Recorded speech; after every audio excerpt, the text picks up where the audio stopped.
DDU में बनेगा hi tech language प्रयोगशाला, फर्राटेदार अंग्रेजी बोलेंगे छात्र।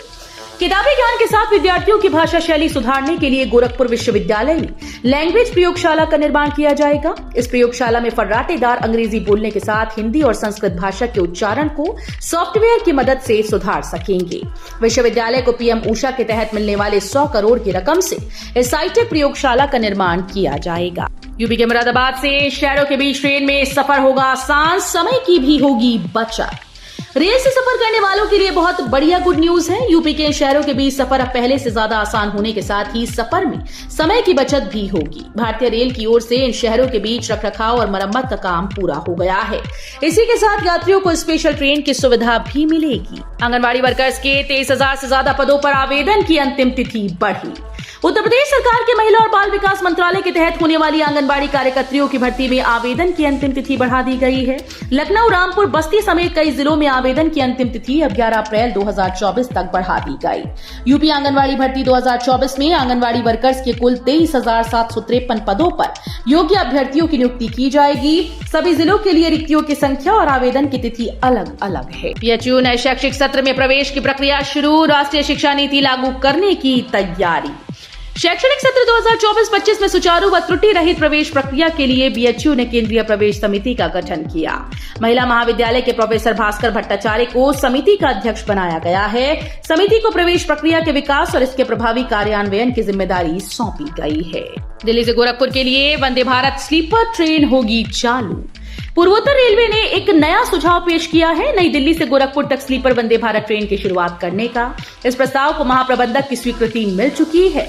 इस सुझाव को आगे बढ़ाने के लिए 10 से 12 अप्रैल के दौरान जयपुर में होने वाली IRTTC की बैठक में मंथन किया जाएगा। जब मंजूरी मिल जाएगी तो जुलाई के टाइम टेबल में इसे शामिल किया जाएगा। महाकुंभ में लगेगी 67,000 स्ट्रीट लाइट, बनेंगे 1,45,000 शौचालय, बनाए जाएंगे पांटून पुल।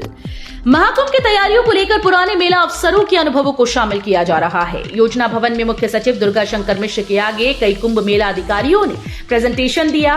बताया गया कि कुंभ के आयोजन के दौरान 4,000 हेक्टेयर के मेला क्षेत्र में 67,000 स्ट्रीट लाइट लगाई जाएंगी, जबकि श्रद्धालुओं की सुविधा के लिए 1,45,000 शौचालय, 1,500 से ज्यादा साइनेज बोर्ड, 2,000 टेंट और 25,000 सार्वजनिक आवासों के साथ 30 पांटून पुल बनाए जाएंगे। सीएम योगी बोले, दुनिया के सपने को साकार करेगा भारत। मुख्यमंत्री योगी आदित्यनाथ ने कहा कि भ्रष्टाचार हो या फिर आतंकवाद, अन्य दल इन मुद्दों को छूने से डरते थे। आतंकवाद दुनिया के लिए चुनौती है। आतंकवाद से दुनिया को मुक्ति मिलनी चाहिए। भाजपा इनके खात्मे के लिए मिशन में जुटी हुई है। आपके माध्यम से वो साकार होगा। आतंकवाद और भ्रष्टाचार के खात्मे के सपने को साकार किया जाएगा। बलरामपुर अस्पताल में अब QR कोड से भुगतान नहीं, लगानी पड़ेगी लंबी लाइन। बलरामपुर अस्पताल में मरीजों की सुविधा के लिए ऑनलाइन पेमेंट की व्यवस्था लागू की जा रही है। मरीज अब QR कोड स्कैन पर जांच शुल्क, पर्चा शुल्क व मेडिकल फीस भुगतान कर सकेंगे। इसके लिए उन्हें कतार नहीं लगानी होगी। अस्पताल के हर काउंटर पर QR कोड स्कैन कर भुगतान की व्यवस्था अगले हफ्ते से शुरू हो जाएगी। रामनवमी को लेकर बद्री रामलला के दर्शन की टाइमिंग 15 से 17 अप्रैल तक लागू होगी नई व्यवस्था।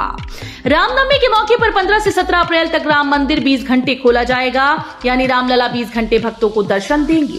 श्री राम जन्मभूमि तीर्थ क्षेत्र ट्रस्ट की बैठक में इस पर सहमति बन गई। रामलला के राग भोग व श्रृंगार के समय को छोड़कर शेष समय राम मंदिर खुला रहेगा। अयोध्या धाम समेत शहर के बाजारों में 100 स्थानों पर LED स्क्रीन के जरिए राम जन्मोत्सव का लाइव प्रसारण प्रसार भारती के माध्यम से किया जाएगा। बसपा ने जनता से सीधे जुड़ने की बनाई रणनीति, नई वेबसाइट लॉन्च की, आकाश व आनंद कुमार को प्रमुखता से जगह दी। बहुजन समाज पार्टी ने जनता से सीधे जुड़ने के लिए नई वेबसाइट लॉन्च की है, जिसका प्रथम लुक पार्टी नेता आकाश आनंद ने सोशल मीडिया साइट X पर शेयर किया। वेबसाइट में महापुरुषों के साथ ही पार्टी के इतिहास का भी जिक्र किया गया है। 322 अपर जिला जजेस का तबादला, 15 अप्रैल तक नए स्थान पर कार्यभार ग्रहण करने का आदेश। इलाहाबाद हाईकोर्ट ने प्रदेश की अदालतों में कार्यरत 322 अपर जिला और सत्र न्यायाधीशों का तबादला किया है। सभी को 15 अप्रैल को दोपहर बाद कार्यभार सौंपकर नई तैनाती स्थल पर कार्यभार ग्रहण करने के लिए कहा गया। साथ ही स्पष्ट कर दिया गया कि इस वार्षिक स्थानांतरण के खिलाफ किसी प्रकार की अर्जी पर कार्यभार ग्रहण करने तक विचार नहीं किया जाएगा। वकीलों की हड़ताल के चलते ज्ञान वापी से संबंधित मामलों में चली सुनवाई, 2 में 9 अप्रैल की पड़ी तारीख। ज्ञानवापी से जुड़े वर्ष 1991 के प्राचीन मूर्ति स्वयंभू ज्योतिर्लिंग लॉर्ड विश्वेश्वर नाथ वाद में शनिवार को वकीलों की हड़ताल के कारण सुनवाई टल गई।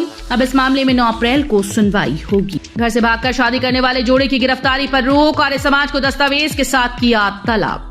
इलाहाबाद हाईकोर्ट ने घर से भागकर आर्य समाज मंदिर जॉर्ज टाउन में शादी करने वाले जोड़े की विवेचना में सहयोग की शर्त पर गिरफ्तारी पर रोक लगा दी।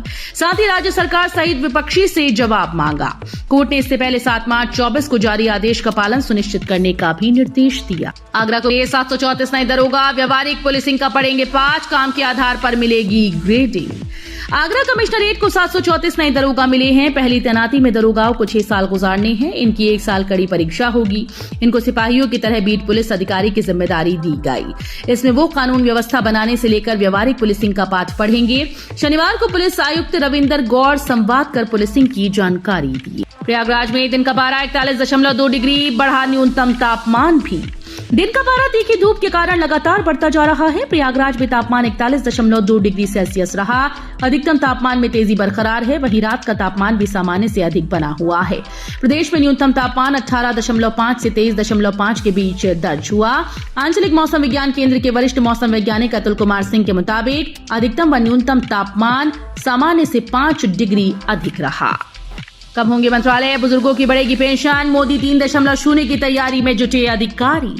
भारतीय जनता पार्टी लोकसभा चुनाव में अपनी जीत को लेकर बिल्कुल आश्वस्त दिख रही है। भगवा पार्टी को विश्वास है कि नरेंद्र मोदी लगातार तीसरी बार देश के प्रधानमंत्री बनेंगे। इस महीने कैबिनेट सचिव द्वारा बुलाई गई बैठकों के दौरान चर्चा किए जाने वाले एक मसौदा पत्र में 2030 तक पेंशन लाभ के साथ वरिष्ठ नागरिकों की हिस्सेदारी को 22% से दुगना कर 50% करने का लक्ष्य रखा गया है। कानपुर में खुली भ्रष्टाचार की पोल, 7 दिन के भीतर उखड़ गई करोड़ों की लागत से बनी 2 सड़कें। यूपी के कानपुर में एक बार फिर से भ्रष्टाचार की पोल खुली। नगर निगम 2 में 1.14 करोड़ की लागत से बनी 2 सड़कें 7 दिन के भीतर उखड़ गईं। जांच में पता चला कि दोनों का निर्माण मानकों के विपरीत हुआ। नगर आयुक्त शिव शरणप्पा जीएन के निर्देश पर ठेकेदार फर्म के खिलाफ 40,000 का जुर्माना ठोका गया। साथ ही निर्देश दिया गया कि जल्द दोनों सड़कों को तत्काल दुरुस्त करें। अयोध्या राम मंदिर चुनावी घोषणा नहीं बल्कि हमारा मिशन, सहारनपुर में पीएम मोदी बोले। सहारनपुर में पीएम मोदी ने कहा कि अयोध्या में रामलला का भव्य मंदिर चुनावी घोषणा नहीं बल्कि हमारा मिशन रहा है। इस वर्ष रामनवमी में हमारे प्रभु राम टेंट में नहीं बल्कि भव्य मंदिर में दर्शन देंगे। उन्होंने कहा कि भाजपा ने अपने सिद्धांतों, संकल्पों को हमेशा राजनीतिक स्वार्थ से छोड़कर ऊपर रखा। गरीब कल्याण हमारे लिए एक चुनावी घोषणा नहीं बल्कि हमारा मिशन रहा। लोकसभा चुनाव में एक यूट्यूब चैनल की हो रही जांच, 4 पर प्रशासन ने कसा शिकंजा, केस दर्ज। लोकसभा चुनाव के तेज होते शोर के बीच मीडिया प्रमाणन और अनुवीक्षण समिति हरकत में आ गई। जिले के 4 यूट्यूबर कार्रवाई की जद में आए। दल विशेष के पक्ष और विपक्ष में प्रचार करने के आरोपों के बीच रिपोर्ट दर्ज करने के साथ ही जांच शुरू करने का निर्देश संबंधित सीओ को दिया गया। चुनाव के दौरान आदर्श आचार संहिता का कड़ाई से पालन कराने के लिए इंटरनेट मीडिया की निगरानी भी की जा रही है। नवरात्र में कैला देवी के दर्शन को करें मुफ्त यात्रा, भक्त ऐसे करवा सकते हैं रजिस्ट्रेशन। आगरा के hotel star of Taj restaurant की ओर से कैला देवी जाने वाले यात्रियों को निःशुल्क यात्रा कराई जाएगी। यात्रा को लेकर फतेहाबाद रोड स्थित कार्यालय पर बैठक का आयोजन किया गया। आयोजक अतुल तिवारी ने जानकारी दी। उन्होंने बताया कि विगत कई सालों से माता की कृपा से यह सौभाग्य मिल रहा है। इस बार लगभग 50 बसेस में 3500 यात्रियों को निःशुल्क मां कैला देवी के दर्शन कराने का प्रबंध किया गया है। अरहर की दाल की कीमत बढ़ी, ऑनलाइन 233 रुपए प्रति किलो बिक रही। अरहर दाल की कीमत एक बार फिर से बढ़ गई। 3 दिन पहले 140 रुपए किलो तक बिक रही दाल अब 160 रुपए किलो पहुंच गई। वहीं ऑनलाइन तो प्रति किलो कीमत 233 रुपए हो गई। निशादगंज के कारोबारी ने बताया कि होली के बाद जब ऑर्डर लगाया तो इसमें 10 रुपए तक की बढ़ोतरी मिली। बाबतपुर एयरपोर्ट से रोजाना उड़ान भरेंगी 38 फ्लाइट्स, यात्रियों को होगी सहूलियत। काशी से अप्रैल माह में प्रतिदिन 38 उड़ानें होंगी। पिछले माह प्रतिदिन 30 उड़ानें होती थीं। इससे यात्रियों को काफी सहूलियत होगी। इसमें शारजाह के लिए रोजाना और काठमांडू के लिए हफ्ते में 2 दिन विमान सेवा शामिल है। एयरपोर्ट अधिकारियों के अनुसार वर्तमान में बाबतपुर एयरपोर्ट से शारजाह, काठमांडू, हैदराबाद, बेंगलुरु, दिल्ली, मुंबई, पुणे, कोलकाता, इंदौर, अहमदाबाद, लखनऊ, चेन्नई, भुवनेश्वर, पंतनगर के लिए उड़ानें हैं। यूपी में 2 लड़कों की फ्लॉप फिल्म फिर रिलीज। पीएम मोदी ने साधी सहारनपुर की चुनावी बयान। प्रधानमंत्री नरेंद्र मोदी ने शनिवार को सहारनपुर से चुनावी शंखनाद किया। पश्चिमी यूपी पीएम मोदी ने विपक्ष पर जमकर हमला बोला। पीएम मोदी ने राम राम से मंच पर पहुंचकर अपना संबोधन शुरू किया। उन्होंने कहा कि दुनिया भर में देश का डंका बज रहा है। प्रधानमंत्री नरेंद्र मोदी ने कहा कि हमारा ये स्थान मां शक्ति का स्थान है, ये मां शक्ति की साधना का स्थान है और हिंदुस्तान के हर कोने में शक्ति की उपासना हमारी स्वाभाविक आध्यात्मिक यात्रा का हिस्सा है। फ्री सोलर पैनल योजना का लाभ लेने के लिए कौन सा फॉर्म भरना होगा? सौर ऊर्जा का उपयोग को बढ़ावा देने के उद्देश्य से केंद्र सरकार ने सोलर रूफटॉप सब्सिडी योजना शुरू की। इस योजना के तहत केंद्र सरकार देश के आम नागरिकों को अपने घरों की छत पर सोलर पैनल लगाने के लिए प्रोत्साहित कर रही है, ताकि वो बिजली की खपत कम कर सकें और सौर ऊर्जा का अधिक उपयोग कर सकें। कोरियाई कंपनीज अब यूपी में करेंगी निवेश। योगी सरकार के वरिष्ठ अधिकारियों से मिला प्रतिनिधि मंडल। दक्षिण कोरिया के हेरॉल मीडिया ग्रुप और देवो कंपनी के प्रतिनिधि मंडल ने शनिवार को लखनऊ में यूपी सरकार के वरिष्ठ अधिकारियों से मुलाकात कर निवेश में रुचि दिखाई। यूपी के अवस्थापना और औद्योगिक विकास आयुक्त मनोज सिंह से इस संबंध में एक प्रतिनिधि मंडल ने मुलाकात की।